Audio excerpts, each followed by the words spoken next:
Hey, I'm sorry we're running a little bit later today because you know what? There's so much going on in my world right now that it's just a matter of trying to keep everything in line. There's just so much activity out here in the marketplace, and which means there's so much more activity in my life that I need to do things. So, today we're going to talk about flipping it around. And what is it we want to flip? We want to flip that thing that gets in our way every single time. Every single time. And a lot of you are going to say, oh my gosh, no, this doesn't get in my way. I don't have that problem. But you know what? Everybody has the problem from one time or another in our lives. Maybe now that you've learned how to control it, and you've learned how to notice the signs that it's evolving in you, and you're like, oh no, this is not happening in me again. I refuse. I'm going to flip it around. And what is this that we're talking about here today that is got you to flip it around? It is the thing that is always in your way that you don't even realize is in the way, and that is your ego. The ego is a part of all of us. We all have an ego. It just depends on the power we give the ego. Because the ego is there to what the vibration is and what quantum physics and neuroscience say from the research and the studies that they've done on the vibrations of the brain and the vibrations in the body and the heart brain and how emotions trigger everything in our subconscious. So when the ego gets in the way, and it does, it gets in the way more often than we like to admit it, but it gets in the way. And it's not you thinking you're better than anybody else or anything like that. No, the ego that gets in the way is it stops allowing. It has a frequency all its own. And what it does is when you get into a situation, or maybe you're doing something totally new, something that you've never done before. Maybe you're starting a new system, you're looking at a new strategy, and you're like, oh my gosh, I can do this. I can do this. And you're saying that, but then a little part of you get that feeling that comes up that says, you can't do this. You are not smart enough for this. You didn't make good grades in school. What makes you think you can do this? Your ego jumps in and it says, yeah, you can't do that. There's no way you can do that. And it will protect you from yourself. Or so it thinks. And that's the ego's way of talking and the ego's way of getting the vibration out. We all know. We all know that we are all a vibrational being in a vibrational world in a body of matter that is created from vibration. Cells and neurons and everything that creates the body is first in a vibrational form. I know it's all science. We'll go into a little bit more of that detail in another broadcast. But your subconscious mind is where you get everything coming to you. Whatever comes to you, whatever you're able to manifest, which you're manifesting every day, all day anyway. The question you have to ask yourself is, what am I manifesting? What am I thinking about? What am I feeling? What am I wanting to happen in my life? So you're doing it anyway, all day, every day. So it's just a matter of what it is you're doing. So when you have any doubt that you can do something, so let's take a look at this real quick. If you have doubt, if you have fear, if you think you're not enough, if you're uncertain about anything that you're attempting to do, anything that you are putting a focus on doing, or maybe it's something you're learning a new skill. This happens a lot for people when they go out to learn a new skill. This ego thing jumps in a lot. And it's been proven through quantum physics and through neuroscience that when they lock people up to or hook people up to the machines and they can monitor the brain waves and the feelings, the emotions that come with the brain waves and different things that come out. They've got these beautiful, wonderful machines that can just monitor all of this stuff in us. And it's really amazing when you can see a video of this happening. Excuse me. So when you're feeling any doubt, excuse me again, at all, of anything you're doing, any kind of doubt, Your ego will jump in and protect you. It will save you from yourself. Just like what it does. What it does is it sends it to the subconscious and says, he, she, whoever you are, like for me, it would be, she can't do that.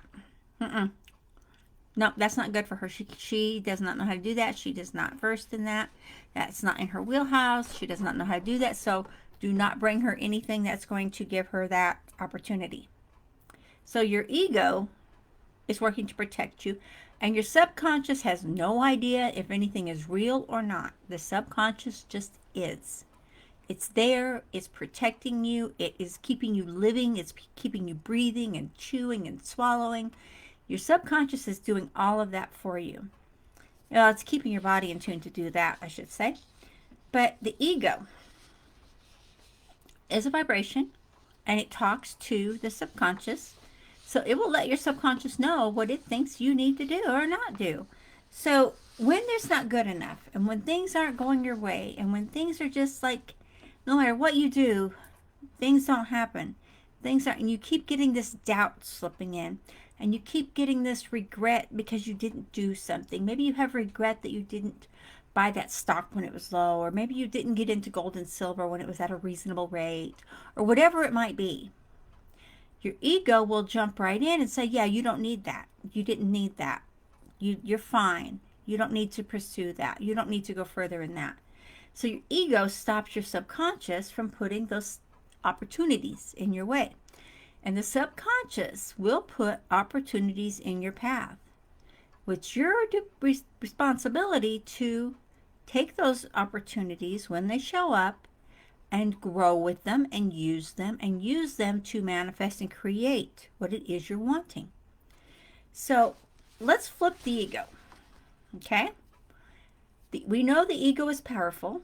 We know we all have an ego. We know we all are not happy with the ego when it's in our way. And we all know the ego stops us in so many different ways. So let's flip the ego. Well, let's take back control. By flipping the ego, what you're going to do is, now listen up, because this is really important. And a lot of you are going to grasp this right away, and some of you it's going to take a little bit longer. So if you need to, watch this video again and again and again, however many times you need to. But to flip the ego, and you take back control, which means your conscious mind is going to take back control of the ego. Because everything runs basically on the subconscious level. But what you do when you flip it up, when you start feeling the doubt, the despair, the lack of having, the lack of doing, with the lack of being successful, the I am not enough, I can't learn that, or I'm not good enough, any of that, when you start feeling that, any one of those things, or maybe you have a whole list of other things that you feel and think when this stuff happens. So stop right there. I mean, don't let it go any further. Stop your mind right there. And even if you have to say it out loud, stop it. You are not allowed. And start immediately thinking of these. I'm just going to give you some examples of different things you can do, but you can say whatever you want that fits your lifestyle, what fits what you're wanting to. But what this is going to do is this is going to flip your ego. It's going to put you in a happy state, because when you are in a happy state of gratitude, of love, of just peace, the ego can't get involved, because the ego is not going to try to stop that, because that's a happy feeling. The ego cannot try to stop a happy feeling. So you're flipping the ego. You're going to flip it to what you want it to do, for what you want it to send, message you want it to send your subconscious mind. So I'm going to give you, what do I have here? 1, 2, 3, 4. I have 4 examples. Like I said, these are just examples. Use what you want. Mix your words up, but I want you to use the first part of each one of these as a grounding point for you. What you're going to do is you're going to be asking yourself, say it out loud or say it to yourself. It doesn't matter either way. But say, how did I get my dream house? And say it with emotion. How did I get my dream house? How did this happen for me? When you ask your subconscious a question, Number one, the ego has nothing to do. It just sits back. It doesn't want to get involved in that. It doesn't have anything to do. But your subconscious will immediately start looking for ways. Did that happen? How did it happen? It doesn't know what's real and what's not real. Your subconscious mind does not know what's real and what's not real. This is quantum physics, neuroscience. It is a proven fact of science. If you don't believe it, look it up. Check it out. Joe Dispenza has a great video on all of this, so definitely take a look at his video. Also, if you want to know the ins and outs of neuroscience and how it works.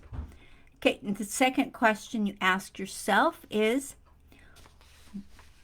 what will my life be like with $100,000? What will my life be like with $100,000? Ask yourself that. Let it sink in. Again, it's going to go to your subconscious because there's nothing blocking it. The ego is not blocking it. Your conscious mind is not blocking it because you're asking a question. You're making a statement. When you make a statement to the universe, you're saying that you have this, that this is there. How do I feel about this? What is happening with this? I want this now. I expect it. It's there. I'm reaching out. It's a statement. When you make a statement to the subconscious mind, it doesn't know, again, what's right or wrong. If it's true or false, it will reach out and look for different ways to bring that to you.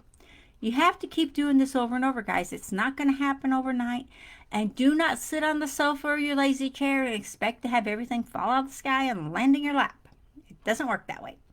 So, number 3. How did my business grow 15% a week? How did my business grow by 15% a week? Again, it's a question. You're asking the universe. You're asking your subconscious, how did this happen? You're telling it that it did happen. You're telling your subconscious this happened. This happened for me. I see it. It's there in front of me. If you have to, make a fake spreadsheet or something showing these things happening where you can visually see it. When you visually see something, your subconscious mind grabs onto it more and say, okay, we got to make this a reality. What can we do? What can we do? It doesn't know if it's real or not, but it's going to make sure you keep growing and keep this momentum going. So your subconscious mind is going to make sure you keep doing this. Either way, shape or form, it's going to happen. So number 4 is, how did my business grow by 15% a week for me and my family? You extended that to say, how did, or you could say, what happened for my business to grow by 15% a week for me and my family? You see, you can mix it up in different ways. So like I said, use any type of scenario of questions you want to ask yourself. And again, it's going to go to your subconscious mind, and your subconscious mind will deliver to you. And again, it takes practice for you to get in the rhythm of doing this and making it happen. It's not going to happen overnight, because unless you have your limiting beliefs all gone, the ego will only do its job, and it's not its job to get in the way if you're happy. If you're happy, the ego is not going to make you worse. The ego will only step in if you're in an irritated mood, if you're bad, if you're sad, if you're complaining. If you're complaining, the ego is going to get in the way, and it's going to make sure you get more of it. Plain and simple. It's the way it works.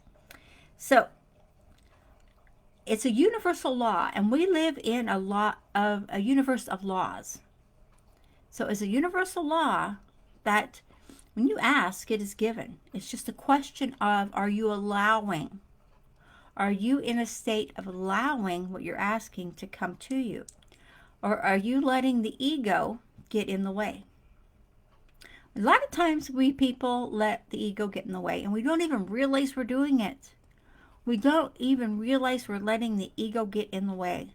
It stops us. We start following what everybody else is doing. And it's not saying that you're a follower.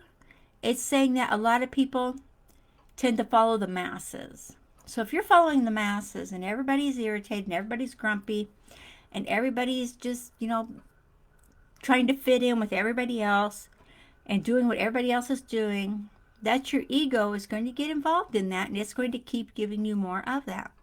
So change that. Change it to a happy state of you could say, how did I get so independent in my thinking? How did I come up with the right attitude to bring me the success I have? How did I do that? Ask yourself a question. Ask your subconscious a question. How did I step out of the rut of the masses and become my own person? How did I do that? The subconscious is going to give you the answers. It's going to put opportunities in your path. And all I can say, guys, is when you have an opportunity come in your path that is meant for you, which if you have an opportunity come your way, it's meant for you. Don't second guess it. Don't double think it. The opportunity is meant for you to grow, for you to prosper, and for you to be the person you need to be. So look at what you're doing and look at what you're asking. And not just that, look at how you're feeling and what you're projecting to the universe, what you're projecting out to the world. That is what you're getting back. More and more of that. Okay? Questions, comments, concerns, please leave me a message and let me know what's going on. I am curious to hear how everybody's doing. Okay? And I can see some of this on the side, but not very much. So leave another comment and please like, share, and subscribe. Okay, guys, I'll chat with you later. Bye-bye.